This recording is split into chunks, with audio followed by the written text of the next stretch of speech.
G'day and welcome to this week's video. My name is Robert Gowdy, and this week we're going to have a look at opportunity cost and the different types of opportunity costs. What does it look like, and some of the I suppose the traps and opportunity costs that I see in my experience as a financial advisor for the last 21 years. So some of the areas that I see people make mistakes. Some of these opportunity costs can be controlled. Some of them we can only see in hindsight, but obviously as we lift our level of education and knowledge to know where they're at, it can help reduce obviously capital allocation mistakes and therefore opportunity costs. So if we leap into it, so what is it? It's obviously opportunity costs is essentially refers to value that you've forgone to make a particular investment where you could have been in another particular investment. So the easiest way to describe that is a decision where you buy shares in ABC instead of XYZ, and XYZ turns out to be a far superior investment in hindsight. So this is where very hard, we don't know at the start when we make a decision to buy one business over another. That's part of the risk of investing, we only know after the fact which way that will go. The opportunity costs that I see on a day-to-day basis, I think cash represents a substantial opportunity cost. Having money invested in cash and these very low interest rates, the RBA just reduced interest rates again to a further record low of the official rate of 1%.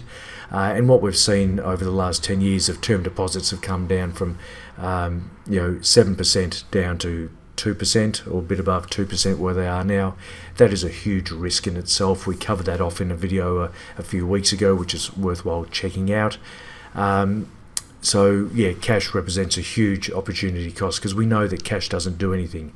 Cash does not provide a service or a product to sell to someone that they value and want. Investing in rental properties, I've seen this over many years, that blindly investing into the rental markets, thinking that it's going to be a fantastic return over the longer term. As a general rule, while some people have had some good growth, it has not been substantial, and the opportunity cost in not being invested into the right areas is again substantial, because we only find out 5, 10, 15, 20 years after the fact that it wasn't as good as other alternatives. This is one that we've seen recently with a client where they're continuing to work in an underperforming business, a business where they're scraping by to make a wage, and probably less than a commercial wage, and battling really hard and doing huge hours to do so. So in that circumstances, I've recommended that you might be just better off having the closing down sale and finding the job that you only work 8 hours per day, not 12, and earn an extra third income. So that's I think one that it makes it hard because people become attached to their businesses. We don't like to give up, but sometimes you've got to know when to give it away and just take that job, get better paid, have a better lifestyle, work less hours. Fourth one down is obviously how much you spend on your home. The more money you spend on the home, the more debt you will potentially have, and therefore that is huge opportunity costs that you've overcapitalized in the home. That's money that could be invested into other assets that can grow and provide income on an ongoing basis. And obviously not paying your home loan off sooner. If you pay the minimum amount on your home loan on a fortnightly, monthly basis, you'll fall into the grasp of the bank. They want you to have these loans right through for 30 years.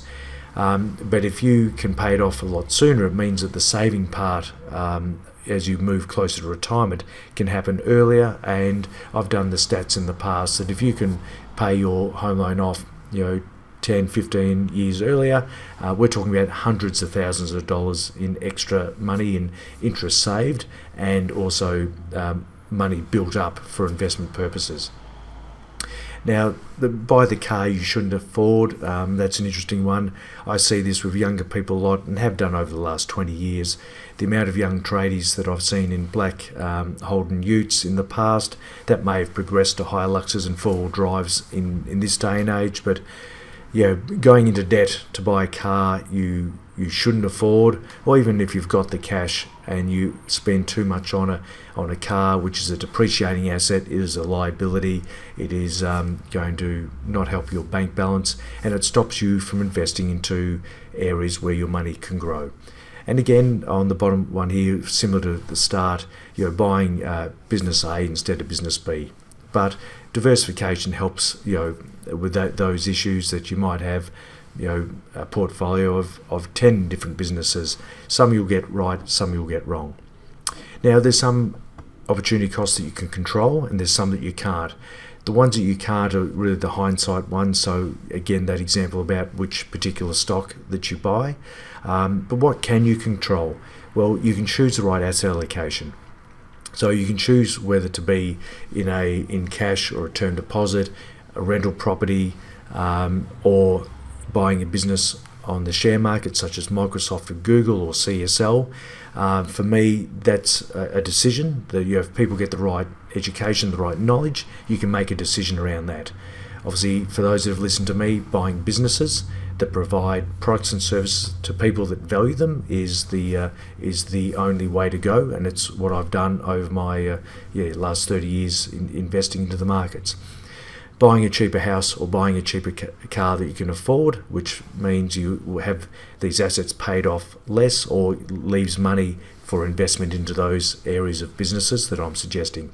And of course, pay down your debt a lot faster. That makes a huge difference to the amount of money you can save in the lead up to retirement. So all these things can be calculated. These are the things that are in your control. Educate yourself, understand what you can control, what you can't.